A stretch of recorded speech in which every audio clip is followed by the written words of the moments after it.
దేశంలో జరుగుతున్న ఘటనలపై నిరసన వ్యక్తం చేస్తూ దోషులను కఠినంగా శిక్షించాలని ఏలూరు జిల్లా బుటాయిగూడెంలోని పీఓడబ్ల్యూ జిల్లా అధ్యక్షురాలు వెట్టి భారతి డిమాండ్ చేశారు. మహిళా సంఘం, పీఓడబ్ల్యూ, ప్రగతిశీల యువజన సంఘం, పీవైఎల్ సంఘాల ఆధ్వర్యంలో పట్టణంలో భారీ ప్రదర్శన జరిగింది. అనంతరం బస్టాప్ సెంటర్లో వారు సమావేశం నిర్వహించారు. ఈ నెల 9న కలకత్తాలో జరిగిన ఘటనను ఆసుపత్రి సూపరింటెండెంట్ ఆత్మహత్య చేసుకున్నట్లుగా చిత్రీకరించాలని చేసిన ప్రయత్నం దుర్మార్గమైనదని అన్నారు. దేశంలో మహిళలపై వేధింపులు, హత్యలు పెరిగాయని విమర్శించారు.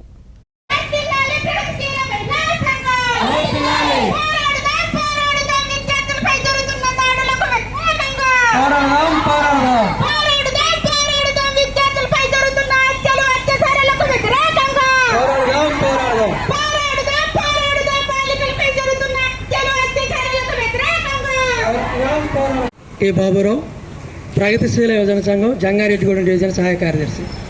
ఈరోజు బుట్టాయిగూడెం మండల కేంద్రంలో ప్రగతిశీల మహిళా సంఘం, ప్రగతిశీల యువజన సంఘం ఆధ్వర్యంలో మొన్న ఆగస్టు 9వ తేదీన పశ్చిమ బెంగాల్ కలకత్తాలో ఆర్జీకర్ మెడికల్ కాలేజీలో ఒక మహిళా డాక్టర్పై జరిగినటువంటి ఘటన మీద ఈరోజు మేము ర్యాలీ నిరసన తెలియజేస్తూ ఉన్నాం. ఆమె అభయ అక్కడ మెడికల్ ఆసుపత్రిలో పీజీ డాక్టర్గా పనిచేస్తూ ఉంది. 48 గంటలు విశ్రాంతి లేకుండా పనిచేసి డాక్టర్ అక్కడ ఉన్నటువంటి హాల్లో రెస్ట్ తీసుకుంటున్న తరుణంలో అర్ధరాత్రి 2 గంటల నుంచి 5 గంటల మధ్యలో ఆమెపై అత్యాచారం జరిగింది. అత్యాచారం చేసి అతి ఘోరంగా ఆమెని కడతేర్చడం జరిగింది.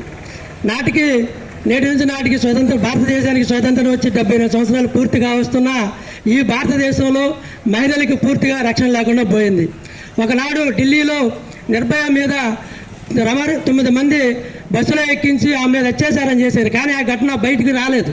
అంటే బస్సులో అత్యాచారం జరిగింది కానీ బయట వాళ్ళకి తెలియదు. కానీ ఇవాళ ఈమె మౌమ్యత దేవనాథ్పై అత్యాచారం జరిగింది. హాస్పిటల్లో వేలాది మంది ప్రజలు ఉన్నారు, వందలాది మంది డాక్టర్లు ఉన్నారు. అయినా ఆమె మీద అత్యాచారం జరిగింది. కానీ అక్కడ ఒక పశ్చిమ బెంగాల్కి ఒక మహిళ ముఖ్యమంత్రిగా ఉంది. ఇక్కడ విషయం ఏంటంటే, ఆశ్చర్యకరం ఏంటంటే, ముఖ్యమంత్రిగా ఉన్న మమతా బెనర్జీ ఆమె కారన్ లక్ష్మి, మేము ఈరోజు బుట్టాయిగూడెం మండలంలో కార్యక్రమం తీసుకున్నాము. పశ్చిమ బెంగాల్లో కలకత్తాలో నిర్భయ సంఘటన జరిగింది. ఆ సంఘటన ఏ విధంగా జరిగిందంటే, హాస్పిటల్లో డాక్టర్గా చేస్తూ అభయ ఆమె నలుగురికి వైద్యం చేస్తున్నటువంటి డాక్టరు. ఆ డాక్టర్ అని కూడా చూడకోకుండా ఆమెని అత్యాచారం చేశారు.